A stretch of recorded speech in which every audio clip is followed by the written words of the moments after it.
గంధి శ్రీనివాస్ భీమవరం మాజీ ఎమ్మెల్యే ఏకంగా జనసేన పార్టీ అధినేత పవన్ కళ్యాణ్ని ఓడించడంతో 2019లో ఆయన్ని ఒక జైంట్ కిల్లర్గా భావించారు.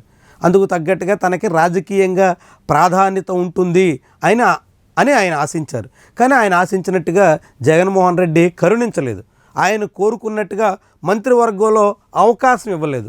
కాపుల కోటాలో మొదటి విడతలో ఏలూరు నుంచి గెలిచిన ఆళ్ల నానికి సీట్ ఇస్తే ఆ తర్వాత రెండో విడతలో తాడేపల్లిగూడెం నుంచి గెలిచిన కొట్టు సత్యనారాయణకి అవకాశం ఇచ్చారు.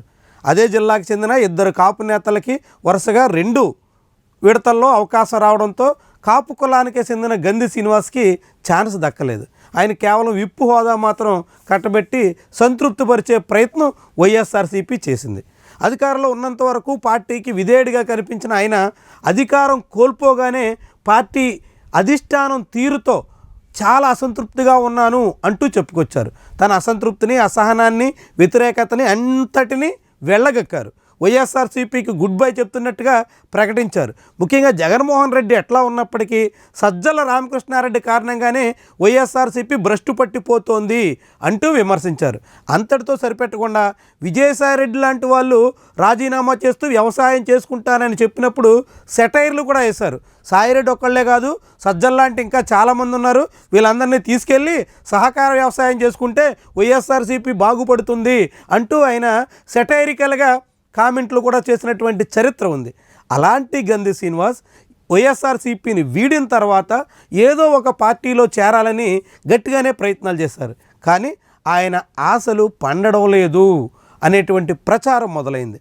ఆయనకి ఖచ్చితంగా తెలుగుదేశం పార్టీలో కానీ జనసేనలో కానీ అవకాశం ఉంటుందని అంత ఆశించారు. కానీ తీరా చూస్తే ఇప్పుడు తెలుగుదేశం పార్టీకి భీమవరంలో ఇన్ఛార్జ్ లేకపోయినా పర్లేదు, కానీ గంధి శ్రీనివాస్ని మాత్రం చేర్చుకుంటే మేము సహించబోము అంటూ టీడీపీ సీనియర్ నేతలు గట్టిగానే అడ్డు పెడుతున్నారు. దాంతో టీడీపీ అధిష్టానం గంధి శ్రీనివాస్కి తలుపులు తెరవాలని మనసులో ఉన్న తలుపులు తెరిచేదానికి సిద్ధపడలేకపోతుంది. దీంతో గంధి శ్రీనివాస్కి టీడీపీ ప్రవేశానికి అనేక అడ్డంకులు స్పష్టంగా ఎదురవుతున్నాయి. అదే సమయంలో జనసేనలో చేరాలని ఆశించిన జనసేన పార్టీ కార్యకర్తల పట్ల 2019 నుంచి 24 మధ్యలో అధికారం ఉండగా యథేచ్ఛగా చెలరేగిపోయినటువంటి గంధి శ్రీనివాస్ని ఎట్టి పరిస్థితుల్లోనూ సహించబోము అంటూ జన సైనికులు భీష్మించుకుని కూర్చున్నారు. దీంతో ఇప్పుడు గంధి శ్రీనివాస్కి అటు ఇటు ఎదురు దెబ్బలు తగలక తప్పడం లేదు. దాంతో ఇప్పుడు మళ్ళీ అటు తిరిగి యూటర్న్ తీసుకుని మళ్ళీ సొంత పార్టీ వైపే చేరాల్సిన పరిస్థితి దాపురిస్తుందా అనేటువంటి అభిప్రాయం బలపడుతోంది. వాస్తవానికి గంధి శ్రీనివాస్ ఆరంభం నుంచి తెలుగుదేశం వ్యతిరేక శిబిరంలోనే ఉన్నారు.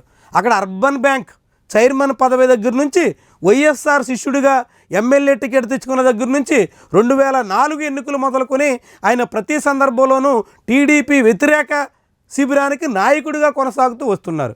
అలాంటి గంధి శ్రీనివాస్ ఇప్పుడు గతంలో ఉన్నటువంటి అన్ని రాజకీయ అనుబంధాలని తెంచేసుకుని తెలుగుదేశం లేదా జనసేనలో చేరాలని ఆశించిన అక్కడ అవకాశాలు లేకపోవడంతో మళ్ళీ ఇప్పుడు పాత గూటి వైపు చూస్తున్నారు అనేటువంటి అభిప్రాయం బలపడుతుంది. మరి నిజంగానే గంధి శ్రీనివాస్ తిరిగి వైఎస్ఆర్సీపీలోకి రావడానికి సిద్ధమవుతుంటే అందుకు జగన్మోహన్ రెడ్డి ఎంత మేరకు ఆహ్వానిస్తారు అన్నది ముఖ్యమైనటువంటి అంశం. వాస్తవానికి గంధి శ్రీనివాస్ పార్టీ మారొద్దు అని జగన్మోహన్ రెడ్డి స్వయంగా రాయబారం పంపించారు. పేర్ని నాని భీమవరం వెళ్ళి గంధి శ్రీనివాస్కి నచ్చజెప్పే ప్రయత్నం చేశారు. పార్టీ మారొద్దు, పార్టీలో అన్ని రకాలుగా గుర్తింపు ఉంటుంది, జగన్మోహన్ రెడ్డి తగినటువంటి అవకాశాలు ఇస్తారు అంటూ నచ్చజెప్పే ప్రయత్నం చేసిన గంధి శ్రీనివాస్ ఆ రోజు ససేమిరా అన్నారు.